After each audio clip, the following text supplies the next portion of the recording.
Hello, first grade families.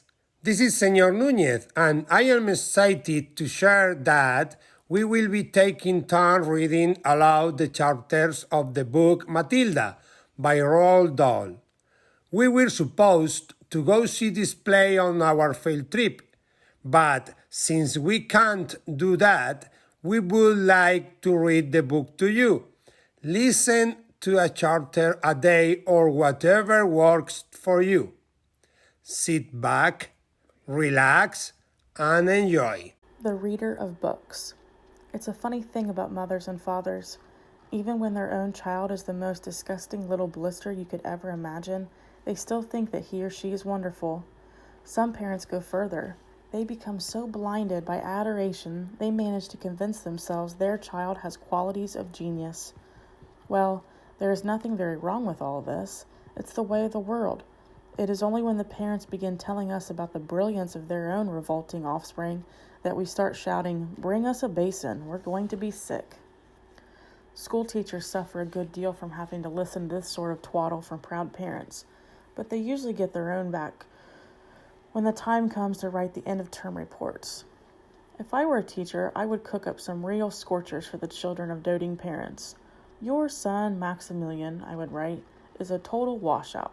I hope you have a family business you can put him into when he leaves school, because he sure as heck won't get a job anywhere else." Or if I were feeling lyrical that day, I might write, "It is a curious truth that grasshoppers have their hearing organs in the sides of the abdomen. Your daughter Vanessa, judging by what she learned this term, has no hearing organs at all." I might even delve deeper into natural history and say, "The periodical cicada spends 6 years as a grub underground, and no more than 6 days a free creature of sunlight and air. Your son Wilfred has spent 6 years as a grub in this school, and we are still waiting for him to emerge from the chrysalis." A particularly poisonous little girl might sting me into saying, "Fiona has the same glacial beauty as an iceberg, but unlike the iceberg, she has absolutely nothing below the surface." I think I might enjoy writing end-of-term reports for these stinkers in my class, but enough of that, we have to get on. Occasionally, one comes across parents who take the opposite line, who show no interest at all in their children, and these, of course, are far worse than the doting ones. Mr. and Mrs. Wormwood were two such parents. They had a son called Michael and a daughter called Matilda, and the parents looked upon Matilda in particular as nothing more than a scab. A scab is something you have to put up with until the time comes when you pick it off and flick it away. Mr. and Mrs. Wormwood looked forward enormously to the time when they could pick their little daughter off and flick her away, preferably into the next county, or even further than that. It is bad enough when parents treat ordinary kids as they were scabs and bunions, but it becomes somehow a lot worse when the child is in question extraordinary, and by that I mean sensitive and brilliant. Matilda was both of these things, but above all, she was brilliant. Her mind was nimble, and she was so quick to learn that her ability should have been obvious even to the most half-witted of parents. But Mr. and Mrs. Wormwood were both so gormless and so wrapped up in their own silly little lives that they failed to notice anything unusual about their daughter.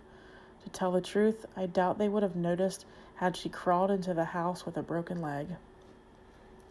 Matilda's brother Michael was a perfectly normal boy, but the sister, as I said, was something to make your eyes pop. By the age of 1.5, her speech was perfect, and she knew as many words as most grown-ups. The parents, instead of applauding her, called her a noisy chatterbox, and told her sharply that small girls should be seen and not heard. By the time she was 3, Matilda had taught herself to read by studying newspapers and magazines that lay around the house. At the age of 4, she could read fast and well, and she naturally began hankering after books. The only book of the whole of this enlightened house was something called The Easy Cooking, belonging to her mother, and when she had read this from cover to cover, she had learnt all the recipes by heart, and she decided she wanted something more interesting. "Daddy," she said, "do you think you could buy me a book?" "A book?" he said. "What do you want a flaming book for?"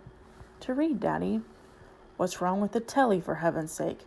We've got a lovely telly with a 12-inch screen, and now you come asking for a book? You're getting spoiled, my girl. Nearly every weekday afternoon, Matilda was left alone in the house. Her brother, 5 years older than her, went to school. Her father went to work, and her mother went out playing bingo in a town 8 miles away. Mrs. Wormwood was hooked on bingo and played it 5 afternoons a week. On the afternoon of the day when her father had refused to buy her a book, Matilda set out all by herself to walk to the public library in the village. When she arrived, she introduced herself to the librarian, Mrs. Phelps. She asked if she might sit a while and read a book. Mrs. Phelps, slightly taken aback at the arrival of such a tiny girl, unaccompanied by a parent, nevertheless told her she was very welcome. "Where are the children's books, please?" Matilda asked. "They're over there on those lower shelves," Mrs. Phelps told her. "Would you like me to help you find a nice one with lots of pictures in it?" "No, thank you," Matilda said. "I'm sure I can manage." From then on, every afternoon, as soon as her mother had left for bingo, Matilda would toddle down to the library. The walk took only 10 minutes, and this allowed her 2 glorious hours sitting quietly by herself in a cozy corner, devouring one book after another. When she had read every single children's book in the place, she started wandering round in search of something else. Mrs. Phelps, who had been watching her with fascination for the past 2 weeks, now got up from her desk and went over to her. "Can I help you, Matilda?" she asked. "I'm wondering what to read next," Matilda said. "I finished all the children's books." "You mean you looked at the pictures?" "Yes, but I've also read the books as well." Mrs. Phelps looked down at Matilda from her great height, and Matilda looked right back up at her. "I thought some were very poor," Matilda said, "but others were lovely. I liked The Secret Garden best of all. It was full of mystery. The mystery of the room behind the closed door, and the mystery of the garden behind the big wall." Mrs. Phelps was stunned. "Exactly how old are you, Matilda?" she asked. 4 years and 3 months, Matilda said. Mrs. Phelps was more stunned than ever, but she had the sense not to show it. "What sort of book would you like to read next?" she asked. Matilda said, "I would like a really good one, that grown-ups read, a famous one. I don't know any names." Mrs. Phelps looked along the shelves, taking her time. She didn't quite know what to bring out. How, she asked herself, does one choose a famous grown-up book for a 4-year-old girl? Her first thought was to pick a young teenager's romance of the kind that is written for 14-year-olds and schoolgirls. But for some reason, she found herself instinctively walking past that particular shelf. "Try this," she said at last. "It's a very famous and very good book. It's too long for you. Just let me know, and I'll find something shorter and a bit easier." "Great Expectations," Matilda read, by Charles Dickens. "I'd love to try it." "I must be mad," Mrs. Phelps told herself. But to Matilda, she said, "Of course you may try it." Over the next few afternoons, Mrs. Phelps could hardly take her eyes from the small girl sitting there for an hour after hour in this big armchair at the far end of the room, with the book on her lap. It was necessary to rest it on the lap because it was too heavy for her to hold up, which meant she had to sit leaning forward in order to read. And a strange sight it was, this tiny dark-haired person sitting there with her feet nowhere near touching the floor, totally absorbed into this wonderful adventures of Pip and old Mrs. Havisham in her cobwebbed house, and by the spell of magic that Dickens, the great storyteller, had woven with his words. The only movement from the reader was the lifting of the hand every now and then to turn over a page, and Mrs. Phelps always felt sad when the time came for her to cross the floor and say, "It's 10 to 5, Matilda." During the first week of Matilda's visits, Mrs. Phelps had said to her, "Does your mother walk you down here every day and then take you home?" "My mother goes to Aylesbury every afternoon to play bingo," Matilda had said. "She doesn't know I come here." "But that's surely not right," Mrs. Phelps said. "I think you better ask her." "I'd rather not," Matilda said. "She doesn't encourage reading books, nor does my father." "But what do they expect you to do every afternoon in an empty house?" "Just mooch around and watch the telly." "I see." "She doesn't really care what I do," Matilda said, a little sadly. Mrs. Phelps was concerned about the child's safety on the walk through the fairly busy village high street and crossing of the road, but she decided not to interfere. Within a few weeks, Matilda had finished The Great Expectations, which in that edition contained 411 pages. "I loved it," she said to Mrs. Phelps. "Has Mr. Dickens written any others?" "A great number," said the astounded Mrs. Phelps. "Shall I choose you another?" Over the next 6 months, under Mrs. Phelps' watchful, compassionate eye, Matilda read many books. It was a formidable list, and by now Mrs. Phelps was filled with wonder and excitement, but it was probably a good thing that she did not allow herself to be completely carried away by it all.